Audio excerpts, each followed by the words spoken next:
নমস্কার বন্ধুরা, মৌ ঘর করার চ্যানেলে সবাইকে স্বাগত জানাই। আজকে বানাবো ফ্রাইড রাইস। তো ফ্রাইড রাইস বানানোর জন্য প্রথমে আমি জল গরম বসিয়ে দিয়েছি, আর চালটাকে আমি অনেকক্ষণ ধরে ভিজিয়ে রেখেছি। এবার ফ্রাইড রাইস আমি কীভাবে বানাবো, আজকে বানাবো ভেজ ফ্রাইড রাইস। তো চলো তাহলে দেখা যাক কীভাবে ভেজ ফ্রাইড রাইস বানায়। আর যদি আমার ভিডিওটা ভালো লেগে থাকে অতি অবশ্যই চ্যানেলটিকে সাবস্ক্রাইব করার অনুরোধ রইল, আর আমার যদি লাইক কমেন্ট শেয়ার করবেন। চলো তাহলে আর বেশি কথা বলবো না, এবার আমি রান্না করবো। চলো দেখা যাক কীভাবে আমি রান্না করি, সেটাই তোমরা দেখতে থাকো। এই যে দেখতেই পাচ্ছ ভাতটা হয়ে গেছে।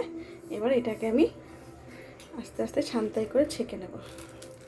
দেখেছ, ভাতটা সুন্দর একদম হয়ে গেছে। এটাকে আমি এবার জলটা ঝেড়ে নেব।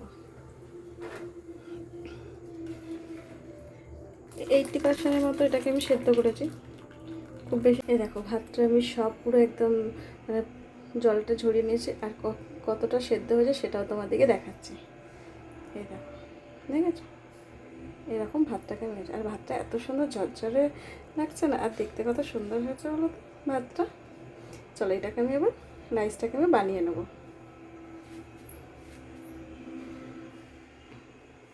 এই যে এবার ঘি দিয়ে দেবো।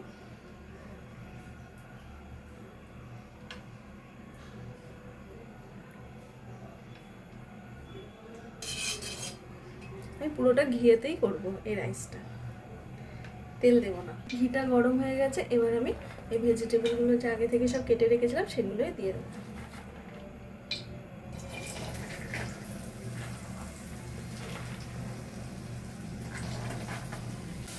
কাজু আর কিশমিশ দিয়ে দেবো।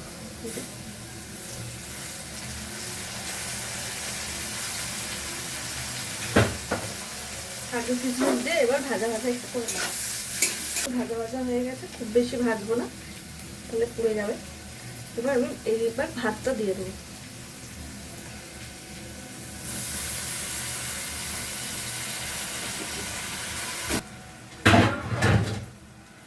ভাতটা দিয়ে এবার অল্প অল্প করে এবার নাড়তে হবে, যাতে ভাতটা যাতে ভেঙে যাতে না যায়।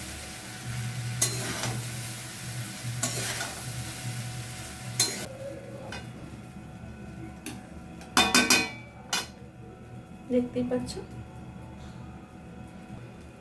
এবার এর মধ্যে একটু অল্প চিনি অ্যাড করে দেবো, যাতে একটু মিষ্টি মিষ্টি লাগে।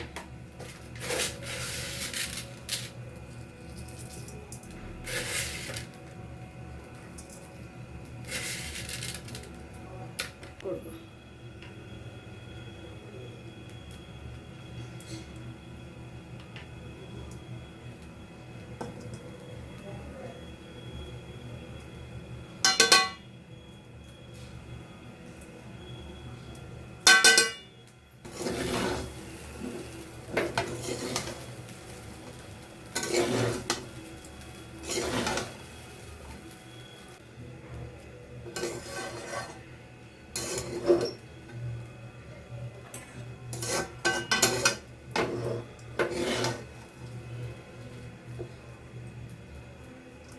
দেখতে কি সুন্দর লাগছে না?